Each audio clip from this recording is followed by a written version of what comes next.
Pai do Senhor, meus irmãos, estávamos dando um tempo para que os irmãos conectassem. Nós vamos estar estudando, a nossa revista da Escola Bíblica Dominical e eu espero que você aí já esteja conectado conosco neste momento. Vamos estudar a lição de número 3 da nossa revista da Escola Bíblica Dominical. Nós estamos estudando esse bimestre, estamos estudando, falando sobre a carta do livro aos Efésios. Estamos estudando a carta aos Efésios.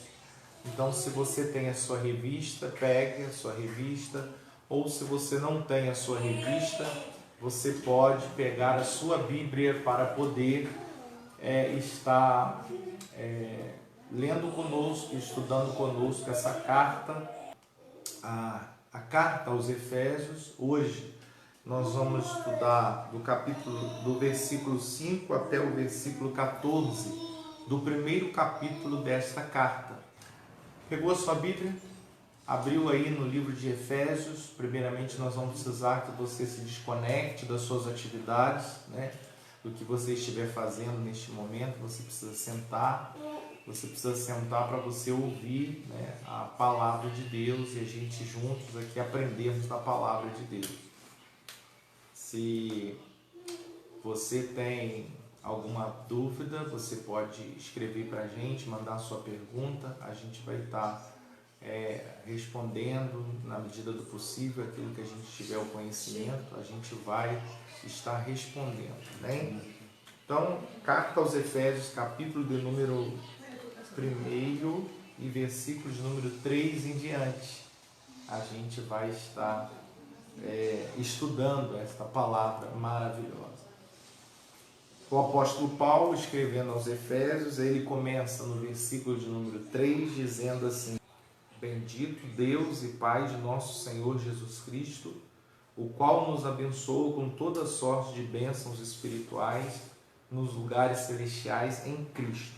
Então, ele começa bendizendo a Deus, o Pai de nosso Senhor Jesus Cristo, que nos abençoou com toda sorte de bênçãos espirituais nos lugares celestiais em Cristo. Então, nós vimos que essas bênçãos, elas não são materiais, são bênçãos espirituais, e elas são bênçãos que foram programadas nas regiões celestiais, ou seja, numa dimensão espiritual muito maior, numa dimensão espiritual que é muito mais profunda do que aquela que nós conhecemos. Aqui fala nos lugares celestiais. Eu gosto sempre de traduzir e trazer a tradução para a linguagem de hoje, que diz assim: agradecemos ao Deus e Pai de nosso Senhor Jesus Cristo, pois Ele nos tem abençoado por estarmos unidos com Cristo, dando-nos todos os dons espirituais do mundo celestial. Então a gente viu aqui que a gente está entrando numa dimensão muito mais profunda, a dimensão espiritual. Que por mais que tenhamos a ajuda do Espírito Santo, mas a dimensão é tão profunda, é um mistério tão grande, que por mais que tenhamos a ajuda do Espírito Santo, a gente esbarra na nossa limitação, na nossa pequenez, a gente esbarra na nossa dificuldade, que a gente tem de compreender esse mundo espiritual. E a gente viu isso no módulo passado, Quem não pôde acompanhar pode depois estar revendo esta aula no módulo passado, o módulo 1, a qual nós falamos sobre isso daí. E quais foram as bênçãos? Na aula passada nós falamos aqui no versículo de número 4, que Ele nos elegeu nele antes da fundação do mundo, para que fôssemos santos e irrepreensíveis diante dele em amor. Então, a primeira bênção que vem dessas regiões celestiais, a primeira bênção que vem dessa dimensão espiritual, é que nós fomos eleitos, Nós falamos isso, nós fomos eleitos, ou seja, nós fomos escolhidos, ou seja, Deus, Ele votou em nós, Ele nos elegeu, Ele nos escolheu antes da fundação do mundo, para que nós tivéssemos um plano e uma missão nesta terra. né? É muito interessante. Outro dia eu ouvi o pastor José Irion falando, contando-nos sobre a nossa concepção. O nosso próprio nascimento é um grande mistério, né? Numa relação sexual entre um homem e uma mulher, um homem libera cerca de 600 milhões de espermatozoides, né? E durante a fecundação do óvulo, esses 600 milhões de espermatozoides, eles caminham em direção ao óvulo, e de todos esses, apenas um consegue alcançar o óvulo e entrar no óvulo e fecundar o óvulo, formando então começando daí o processo embrionário. Então veja vocês, 600 milhões de seres humanos, 600 milhões de projetos de seres humanos, né? E no meio de 600 milhões, que daria uma fila de aproximadamente, se fôssemos colocar um atrás do outro, daria uma fila de 8 quilômetros de pessoas. Imagina, uma fila de 8 quilômetros de pessoas. Então, 600 milhões, 8 quilômetros de pessoas. No meio de tudo isso, vários projetos de seres humanos que poderiam vir ao mundo, você foi escolhido. Você foi aqui o espermatozoide que entrou no óvulo, né? E você formou esse embrião e você nasceu, né? E você nasceu com um propósito, você nasceu com um objetivo. Então aí está dizendo, nós fomos escolhidos por Deus, todos foram escolhidos, né? O projeto de Deus na nossa vida, quando a gente vem à Terra, quando um bebê ele chega na Terra, ele vem com uma proposta, né? Deus vota, confia nele para que ele desenvolva, né? Embora que muitas pessoas ainda não tomaram posse disso, ainda não tomaram conhecimento disso, porque ainda não conheceram o Senhor Jesus Cristo, que é o momento que a gente toma posse e assumimos a nossa identidade de filho de Deus, quando nós cremos no nosso Senhor Jesus Cristo, né? Então isso é motivo que a gente fica feliz de saber que nós já passamos no maior concurso da nossa vida, nós já passamos no maior desafio de nossa vida. Para você estar vivo hoje aí, você venceu, e cerca de praticamente 599,99 milhões de pessoas morreram, o projeto delas não foi, e você foi escolhido por isso, né? Então, fomos escolhidos, estamos aqui na Terra para cumprir essa missão. Diz aqui também no versículo de número 5, nos predestinou para sermos filhos de Deus, nos predestinou para sermos filhos de adoção por Jesus Cristo para si mesmo, segundo a sua vontade. Ou seja, além dele nos escolher, ele traçou um caminho para nós. Ele traçou, conhecendo a nossa capacidade, conhecendo as nossas limitações, conhecendo a nossa estrutura, ele delineou desde o nosso nascimento até a nossa morte, o tempo que ele deixou para cada um de nós, né, na Terra, ele delineou um caminho, ele predestinou um caminho em que o final deste caminho é a felicidade eterna, é o céu, né? Então, esse caminho, é bom deixar bem claro aqui, que esse caminho que ele predestinou, ou seja, que ele destinou, né, não quer dizer que seja um caminho de facilidades. É bom a gente deixar isso bem claro, porque a gente pode então estar pensando, não, mas então por eu passar por dificuldade, por eu passar por momentos de tristeza, por eu passar por momentos de lutas, eu não estou no caminho que Deus predestinou para mim. Não, isso não tem nada a ver. Deus nunca disse que o caminho seria fácil. Deus disse que o final valeria a pena. Então a gente tem que entender isso, que o caminho que Deus predestinou para nós, ele é um caminho de que tem dificuldade, tem apuros, você vai encontrar momentos de tristeza, você vai encontrar momentos de dor, né? Mas em todo esse caminho traçado, você tem o seu direito de querer andar por este caminho ou não. Ou você procurar uma vida de facilidades, ou você procurar uma vida fora daquele propósito que Deus traçou para você, né? A qual com certeza virá o sofrimento, né? Mas aí é preciso pensar o que é melhor: sofrer no caminho em que Deus designou para o nosso desenvolvimento e crescimento espiritual, ou sofrer por conta própria. Muitas pessoas estão sofrendo hoje na vida por decisões erradas que essas pessoas tomaram, por decisões que essas pessoas fizeram, e elas hoje estão sofrendo aí as suas escolhas, a consequência das suas escolhas.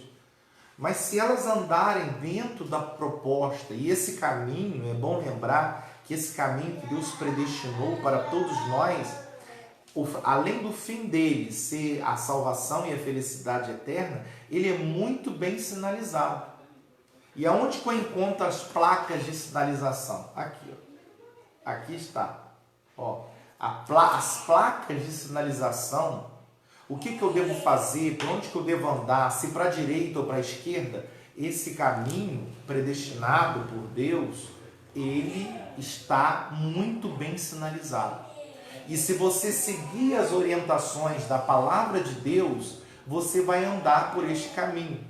Um caminho que pode ser difícil, um caminho que pode ser desafiador, mas é um caminho em que o final valerá a pena. E o caminho também, o meio também valerá a pena, porque proporcionará para você o seu desenvolvimento, o seu crescimento, tornando você um ser humano melhor, um cristão melhor, uma pessoa melhor, porque ele foi feito exatamente dentro da sua capacidade, dentro da sua estrutura, dentro da sua limitação. Deus traçou um plano, um caminho para cada um de nós. Então, é muito interessante a gente observar isso e observar que somos sim predestinados todos à felicidade eterna, mas que alguns optam por não andar neste caminho.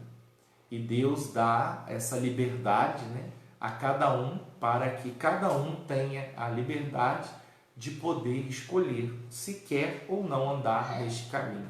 Deus deixa isso bem à vontade. Nós já falamos isso no módulo 1. Né? O versículo de número 4 e 5 foi muito bem explorado no módulo 1, que foi a lição de domingo passado.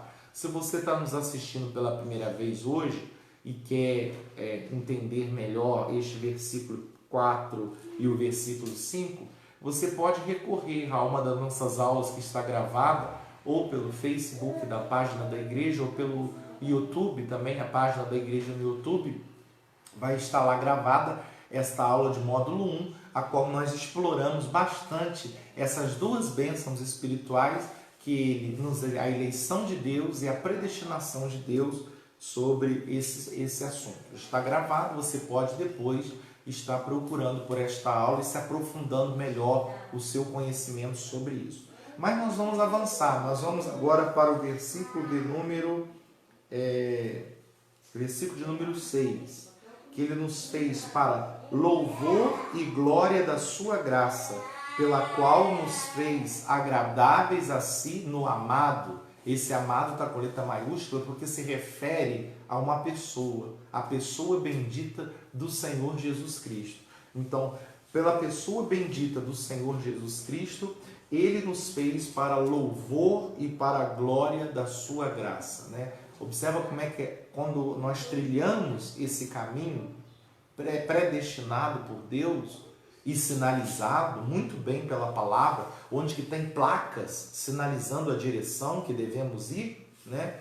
Ele tem um objetivo, é que quando nós andamos por esse caminho, a nossa vida ela é feita como instrumento de louvor e de glorificação a Deus, para louvor e glória da sua graça, pelo que ele nos fez agradáveis no amado Jesus Cristo.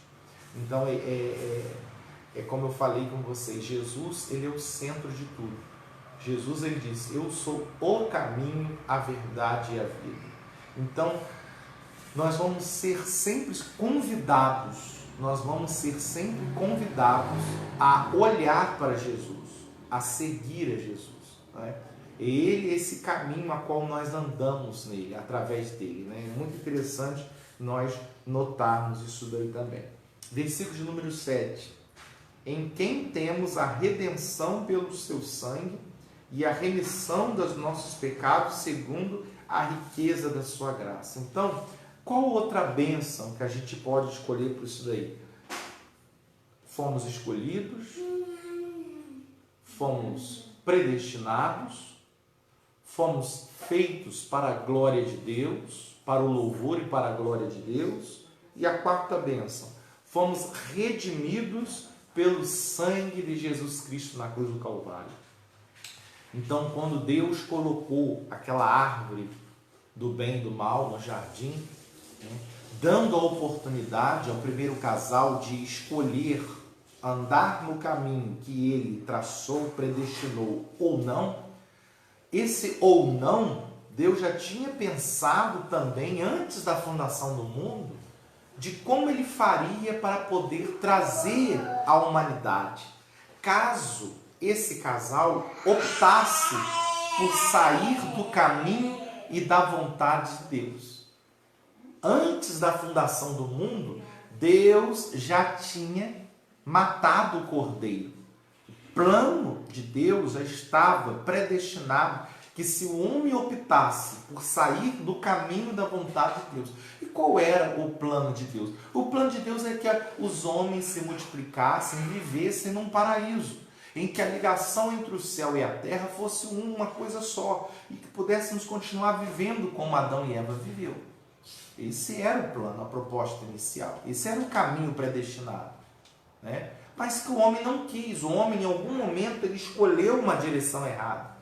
E mesmo ele escolhendo a direção errada, essas opções também não foram surpreendidas por Deus. Deus não ficou surpreso por essa decisão errada que o homem tomou. Pelo contrário, Deus já sabia, inclusive, o que era necessário para ser feito. E a condição é que nós obteríamos a redenção pelo sangue e a remissão das nossas ofensas pelo sangue de Cristo na cruz do Calvário. Então, louvamos ao Senhor, porque a nossa remissão também foi uma grande bênção espiritual que veio dessa dimensão espiritual para nós, a nossa redenção.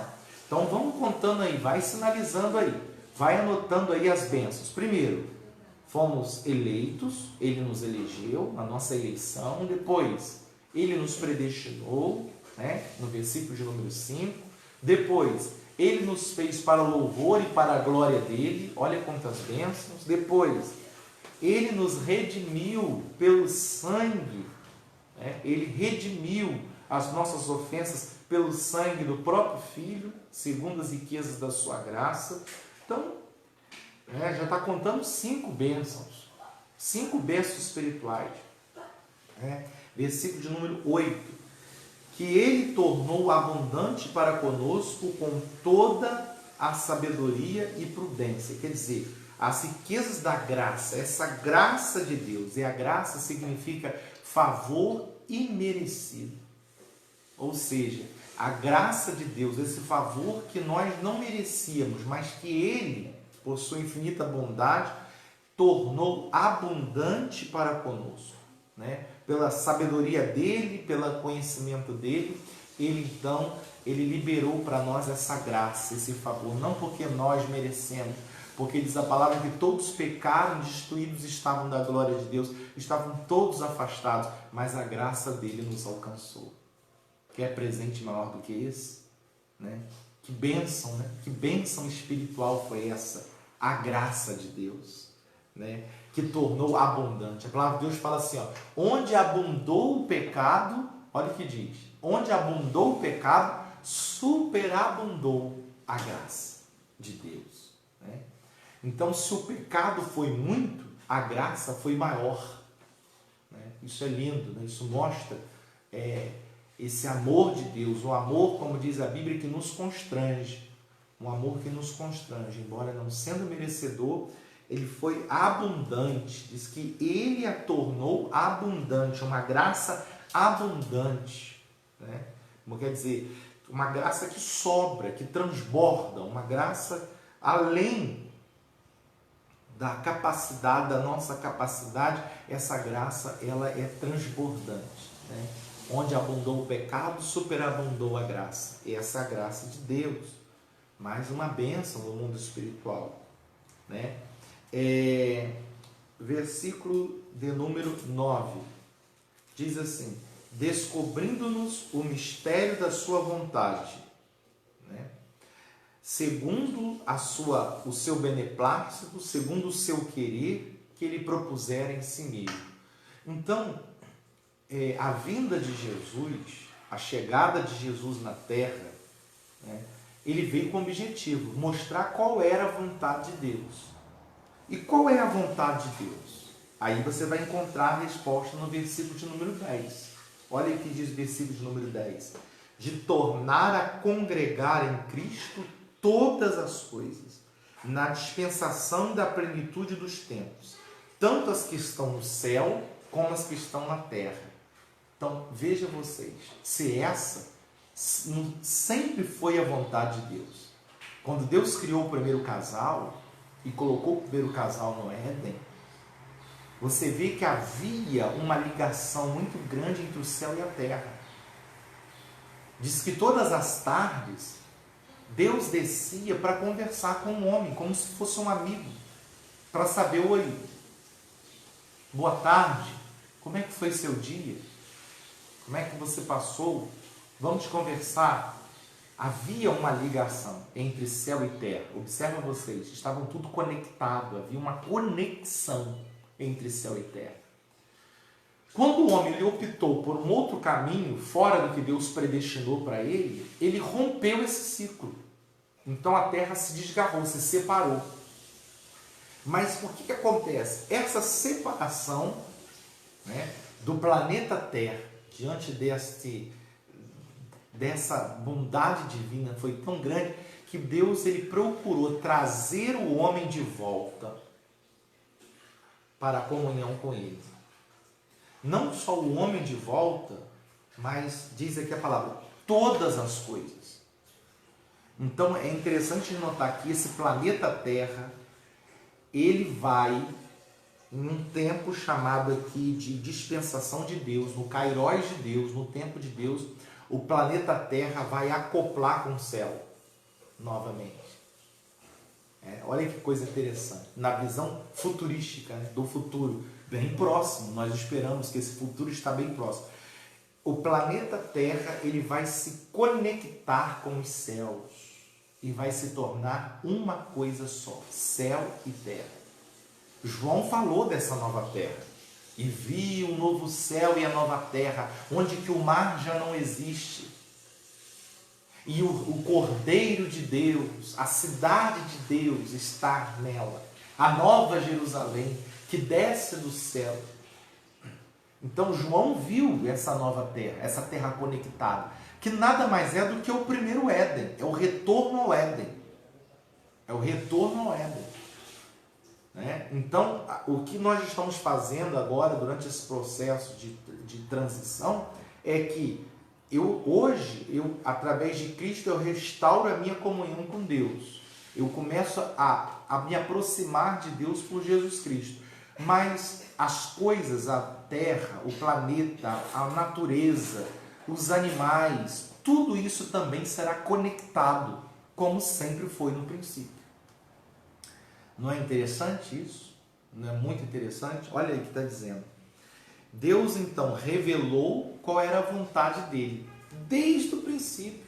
E agora por Jesus Cristo, de que o mundo chegasse a um tempo em que tivesse, que aqui ele chama de a plenitude do tempo. E aqui no grego o tempo é kairos, não é o cronos, não é o tempo cronológico, não é o nosso tempo, comparado pela a quantidade de rotação pela Terra em torno do Sol, ou em torno dela mesma. Não é esse tempo cronológico. É o kairos, é o tempo de Deus. No tempo de Deus, no kairos de Deus, a Terra será, o planeta Terra, juntamente com todos os seus moradores, toda a sua natureza será acoplada ao céu e serão tudo uma só coisa. Porque diz aqui, tornar a congregar em Cristo todas as coisas, na dispensação da plenitude dos tempos, tanto as que estão no céu como as que estão na terra. Isso não é fantástico? Você sabia que um dia você vai poder dizer assim, olha, eu vou lá no céu rapidinho fazer uma viagem. Fui. No céu, você, vou dar uma voltinha lá na terra de novo. Volta. Uma conexão, uma coisa conectada, única, padronizada. Céu e terra, a mesma coisa. É isso que vai acontecer. Mas isso só acontece por causa de uma pessoa. Olha como é que o tempo todo nós estamos falando, o tempo todo o apóstolo Paulo está escrevendo sobre isso. Quem é essa pessoa? Quem é essa pessoa que conseguiu unir o que estava separado? Quem é essa pessoa que conseguiu unir aquilo que estava perdido? Jesus Cristo. Então, por isso que fala, vai tornar. Por que vai tornar? Porque era assim no começo. Era assim no princípio. Então ele vai tornar, vai voltar a congregar, a juntar, a conectar, a acoplar em Cristo. Olha a figura de Jesus Cristo. É por isso que eu sempre falo e volto a repetir, o cristianismo ele é exclusivista, ele não aceita nenhum método de salvação, nenhum método de regeneração, nenhum método de transformação, se não for a pessoa bendita de Jesus Cristo. Você está entendendo aí? É Jesus, não tem outro caminho. Mas eu sou uma pessoa muito boa. Não tem outro caminho. Mas eu creio em Deus. Mas se você crê em Deus e você nega o Filho, também está perdido. Se você crê no Pai e nega o Filho, você está perdido. Então, Jesus, em Cristo, todas as coisas, no tempo de Deus, no Kairos, no tempo de Deus, tantas que estão no céu como que estão na terra. É claro, nós entendemos pela palavra de Deus que para a terra chegar a esse nível de regeneração, a esse nível de transformação, ela vai passar por uns processos muito... as estruturas para ver isso. Porque diz que os fundamentos da terra serão abalados. Até que a terra chegue a esse patamar de perfeição e se acople com os céus, a Bíblia também nos diz, a Bíblia também nos diz que ela vai passar por um processo muito grande e vai passar por um processo tão profundo que nós não vamos poder ficar aqui.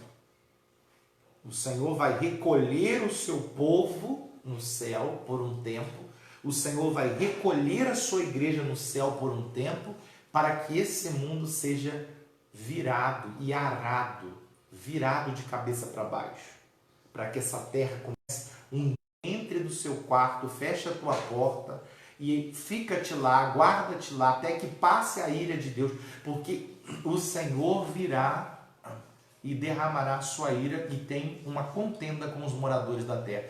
Então, nós entendemos que nós viveremos essa plenitude dos tempos com Cristo, mas que para isso o Senhor precisará tirar a sua igreja por um momento.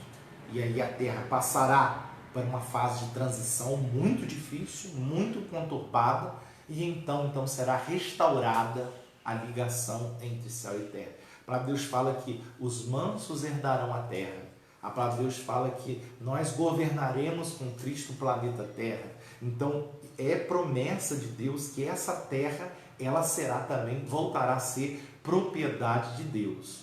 É muito interessante você notar isso. A terra também será uma propriedade de Deus no sentido de pleno, no sentido que ela e o céu serão a mesma coisa. Vamos olhar a história de Noé. A terra estava corrompida, mas para Deus fazer a limpeza, precisou o quê? Recolher Noé para uma arca. Noé então entra nessa arca e fica guardado, e a terra começa a passar por uma transição muito grande. E depois dessa transição, Noé então, ele sai da arca e começa uma nova era, a era pós-diluviana. Assim como aconteceu nos dias de Noé, acontecerá também nos nossos dias. O Senhor recolherá o seu povo, colocará o seu povo na arca celeste, que é os ares, né? Encontraremos o Senhor nos ares. O Senhor colocará o seu povo na arca celeste, nos ares, e a terra começará a passar pelo processo de transição. Após começar o processo de transição, após terminar esse tempo kairós de Deus, de transição para o planeta Terra, então nós voltaremos com Cristo e começaremos nessa terra uma nova era com Cristo. É lindo esse final escatológico, né? A escatologia, ela está aqui também, nesse versículo aqui. A escatologia é a doutrina que estuda as últimas coisas que irão acontecer. Então, aqui nesse versículo fala, essa sempre foi a vontade de Deus. Em outras palavras, Deus nunca queria que o seu povo saísse de casa. Em outras palavras, não era nunca da vontade de Deus que o homem saísse do jardim do Éden. É tanto que ele vai trazer o homem de novo para esse jardim. Claro, né? Aqueles em Cristo. Ele vai trazer de novo o homem para esse paraíso perdido. Deus vai trazer o homem de novo para esse paraíso perdido. Por isso que essa nunca foi a vontade e o caminho que Deus havia predestinado. A queda do homem nunca foi o caminho que Deus havia predestinado para ele. O homem fez pelas escolhas próprias. Vamos continuar? Versículo de número 11 diz assim: nele digo que em quem também fomos feito herança, havendo sido predestinado conforme o propósito daquele que faz todas as coisas segundo a sua vontade. Então, outra espiritual, você está entendendo? Nós não estamos falando aqui de bênçãos materiais, nós estamos falando aqui de bênçãos espirituais. Outra bênção, fomos feito herança de Deus, ou seja, vamos herdar aquilo que Jesus Cristo, ao morrer na cruz, deixou-nos por direito. Nos deu o direito, como filhos por adoção, né? Recebemos essa herança de bênção, de salvação por Deus. Glórias a Deus por isso, por ter nos enviado o seu Filho Jesus Cristo para morrer em nosso lugar e nos dar esse direito à nossa herança. Pelo que nele, olha de novo o apóstolo Paulo está amarrando, está muito bem amarrado isso aqui, não tem como fugir disso. Nele quem? Nele quem? Em Jesus, está entendendo? É muito amarrado isso, somente em Jesus. Nele fomos feito herança. Então, a pessoa que não tem Jesus não está debaixo da herança, porque ela ainda não é filho. A gente vê às vezes o ímpio falar assim: ah, eu tenho que tirar férias, porque eu também sou filho de Deus, né? Será? Ah, eu tenho que descansar um pouco, porque eu também sou filho de Deus. Será? Será que é isso que a Bíblia diz? E a todos quanto creram e o receberam, deu-lhes o direito de serem chamados filhos de Deus. A todos quanto creram e a todos quanto receberam, deu-lhes o direito de serem chamados filhos de Deus. Então, podem ficar aí com o cabelo em pé, é de arrepiar mesmo, mas nem todo mundo é filho de Deus. Triste isso, né? Sim, nem todos. Somente todos os que creram, todos os que receberam, deu-lhes o direito de serem chamados filhos de Deus. Então eu só posso bater no peito e dizer: ah, eu também sou filho de Deus, se eu crer e se eu receber Jesus Cristo. Você está vendo aí? Se eu crer e se eu receber Jesus Cristo, eu posso ser chamado de filho de Deus. Então é triste saber que tem muitas pessoas no mundo vivendo uma vida sem poder dizer que é filho de Deus. Porque filho é herança. Quando o pai e a mãe morrem, tudo que o pai e a mãe têm passa para o filho. O filho herda carro, casa, terreno, tudo é passado para o filho. Então é por isso que está falando aqui. Nele, em Cristo, nós somos filhos e por sermos filhos temos uma herança. Mas não são para todos. Né? Não são para todos. Você está entendendo aí? Ah, pastor, mas e quem não crê é o que então? Ele é uma criatura. Ele é apenas uma criatura, como o gato, o cachorro, o boi, o animal, a planta, uma árvore, ele é uma criatura. E ele está vivendo na condição animalística, ele é como se fosse um animal. Mas a partir do momento que ele aceita, ele sai da condição de criatura e se torna filho. Então aqui, ó, fomos feitos herança, versículo de número 11. Nele digo, em quem também fomos feitos herança. Outra bênção para você anotar aí. Temos um